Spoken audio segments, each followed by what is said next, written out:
What if betrayal doesn't start in a hotel room, but at the dinner table, when one partner looks across and feels utterly invisible? What if the true act of infidelity isn't in the body, but in the quiet refusal to see, to touch, to care? This is not a story about affairs. It's a story about absence, the kind of absence that seeps in over time, between bed sheets that go untouched, conversations that lose their warmth, and glances that once lingered, but now pass without recognition. When sex disappears from a relationship, we often ask, will they cheat? But perhaps the more honest question is, have we already betrayed each other? Cheating is often seen as the ultimate breach of trust. But what if the real betrayal starts long before anyone steps outside the relationship? What if it begins in the slow starvation of one another's physical and emotional needs?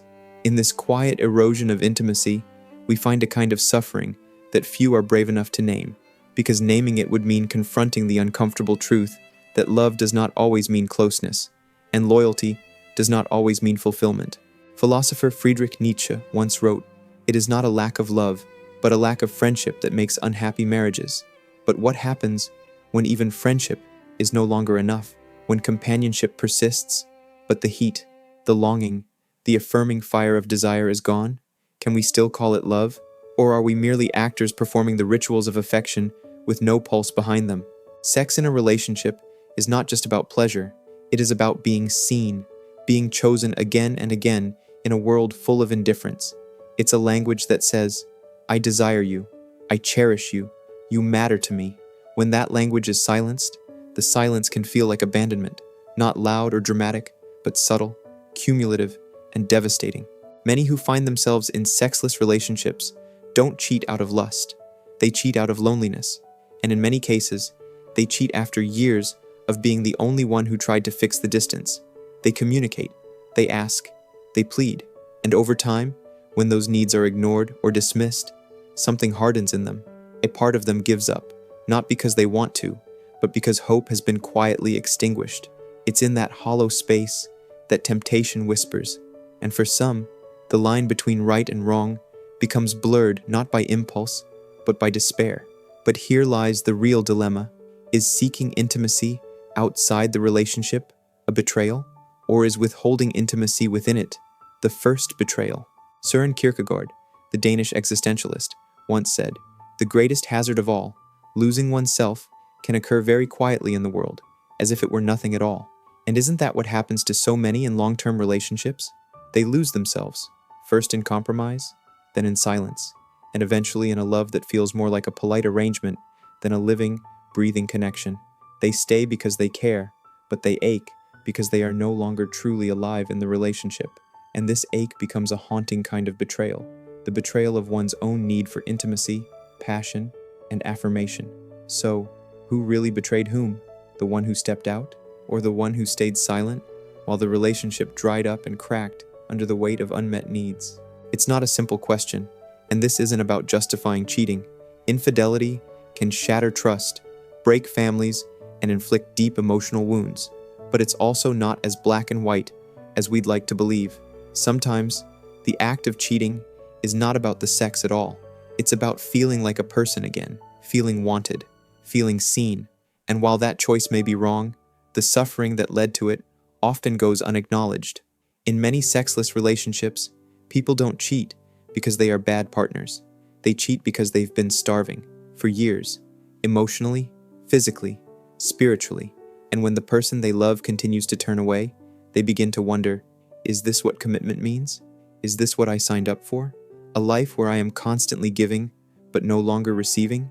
A home where I am technically not alone, but I feel lonelier than ever? This is the gray space we rarely talk about. The space where people quietly break under the weight of unmet needs, where resentment simmers just beneath the surface, where two people remain loyal in name, but emotionally drift further apart with each passing day. And so we ask again, what's the real betrayal? Is it crossing a physical line? Or is it abandoning someone emotionally long before they ever looked elsewhere? We like neat categories: good partner, bad partner, faithful, unfaithful. But relationships don't unfold in neat lines. They unravel in moments of missed connection, in nights where hands don't reach, in conversations that end too soon or never start at all. The real betrayal, perhaps, is how rarely we stop to ask each other, "Are you still happy? Are you still here with me?" It's not about blame. It's about honesty.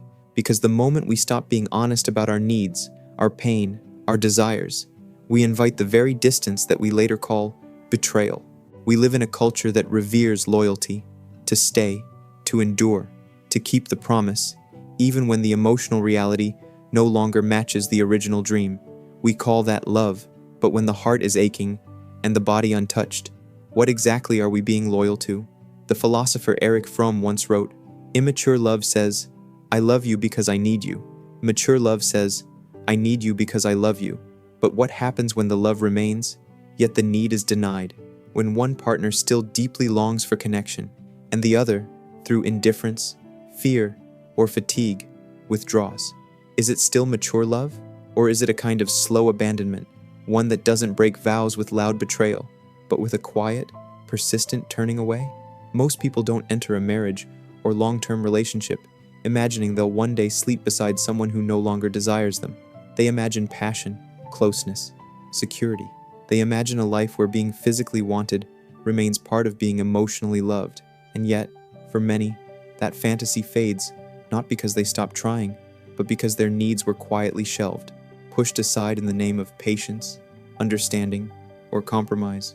This unspoken contract, stay no matter what, is often romanticized. But is it truly virtuous to remain physically and emotionally starving just to preserve the illusion of loyalty? Can fidelity mean anything if it becomes a prison? Simone de Beauvoir challenged the notion of love as self-erasure. She said, "To lose confidence in one's body is to lose confidence in oneself." In sexless relationships, this loss is profound. The partner who is constantly refused may begin to question their desirability, their worth. They may still be attractive, successful, kind, but they're no longer wanted, and the pain of that cannot be overstated. Over time, it doesn't just feel like rejection, it feels like vanishing, as if you are slowly becoming invisible in the eyes of the person who once chose you. In this emotional landscape, cheating is not always planned. It's often a result of years of longing, of carrying unmet needs in silence, until someone finally sees them again. That moment, when someone looks at you with desire, with presence, it can feel like oxygen after years underwater, and while acting on that moment might be morally wrong, the hunger behind it is deeply human. We are told to communicate, to bring up our needs. But what if the answer is always, "Not now, I'm tired," or "Why is sex so important to you?" At what point does communication become futility? In many relationships, the partner who desires intimacy is made to feel guilty for it. They're labeled as needy, demanding, or even shallow. But this is a dangerous distortion.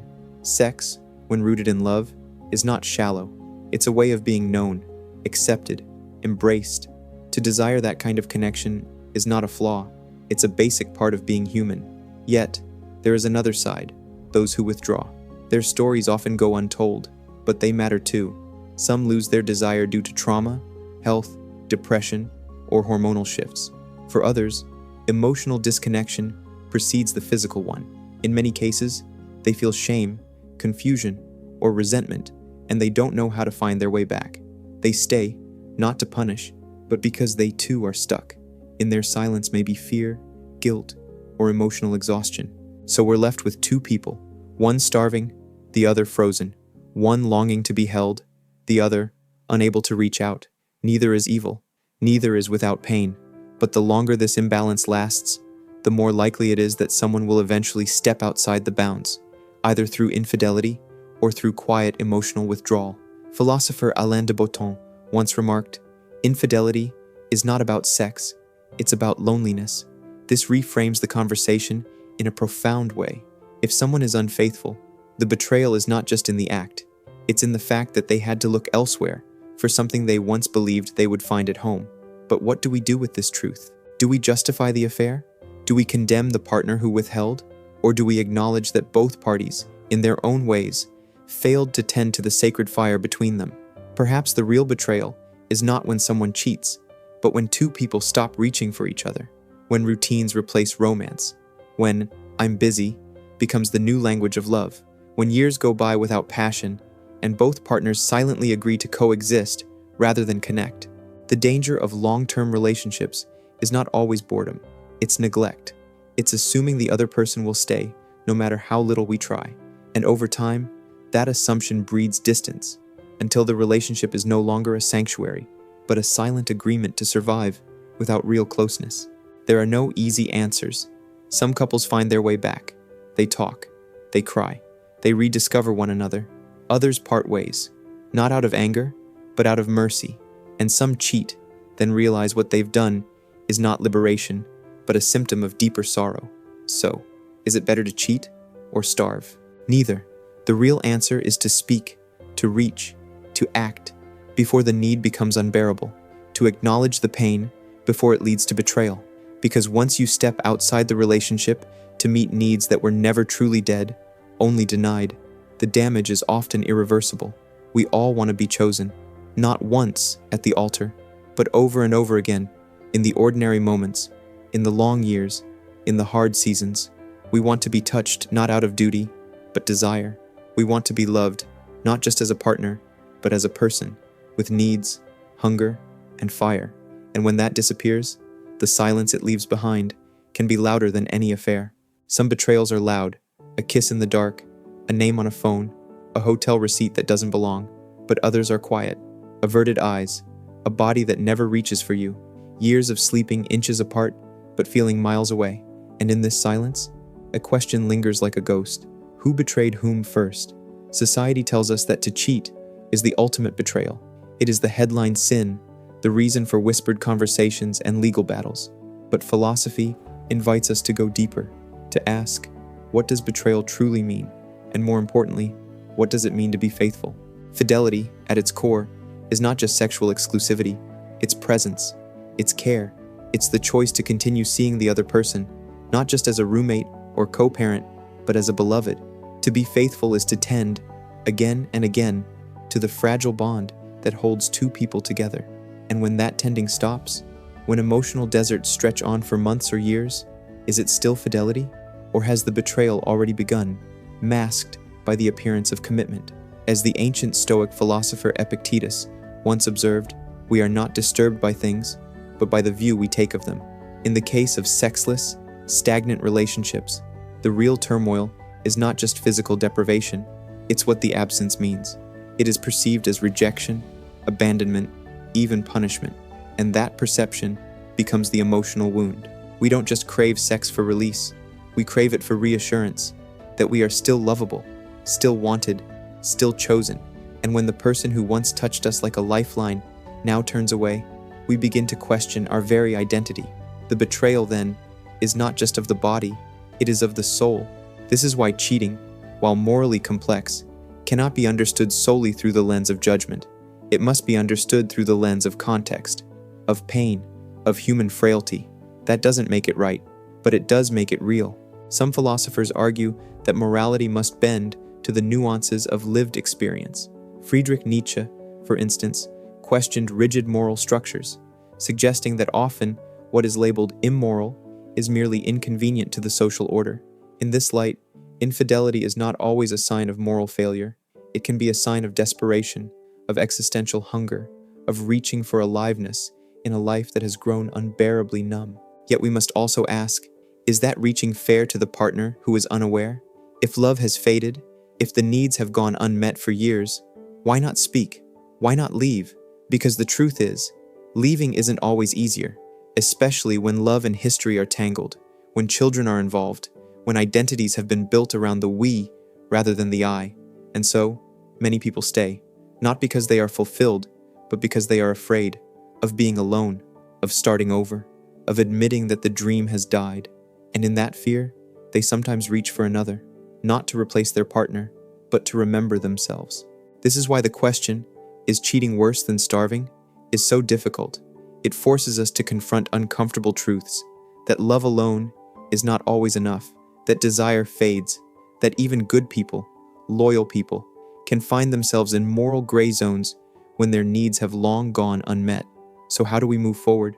First, by telling the truth, by naming the silence, by acknowledging the emptiness without shame, saying, I miss you, I need to feel close again. I'm afraid we're losing each other. These are not signs of weakness. They are acts of courage. Second, by redefining commitment, not as stagnation, but as evolution. To be committed is not to stay the same, but to adapt, to listen, to relearn each other, to understand that the person we married may not be the same one who wakes beside us 10 years later. And that's not a flaw, it's a fact. Love that lasts is not love that resists change, but love that flows with it. And third, by understanding that not all relationships are meant to last forever. Some are chapters, some are lessons, some were never meant to carry us all the way through. Ending a relationship because it no longer brings growth is not a betrayal. It can be an act of integrity. In all of this, one thing is clear. Betrayal does not begin with a kiss outside the relationship. It begins with neglect inside it, with the decision, conscious or not, to stop tending the bond, to stop reaching, to stop desiring. And if we want to prevent that kind of betrayal, we must learn to speak before silence becomes permanent. We must learn to touch before distance becomes habitual. We must learn to choose each other again and again, even when it's hard, even when the fire has dimmed. In the end, the question isn't simply, is cheating wrong? The deeper question is, what kind of life are we creating together if both of us are starving? And if the only thing keeping us together is fear, obligation, or moral pressure, then maybe the betrayal happened long ago, in the moment we stopped seeing each other not as living, desiring beings, but as roles to fulfill. We all want to be known, to be held, to be wanted not just for what we do, but for who we are when the lights are off and the masks are down. And when that's no longer offered, when love becomes performance and touch becomes a memory, we have to ask, with brutal honesty, are we still keeping our promises, or are we just keeping each other from freedom? Because maybe the real betrayal isn't in the affair. Maybe it's in all the years we watched each other disappear and said nothing.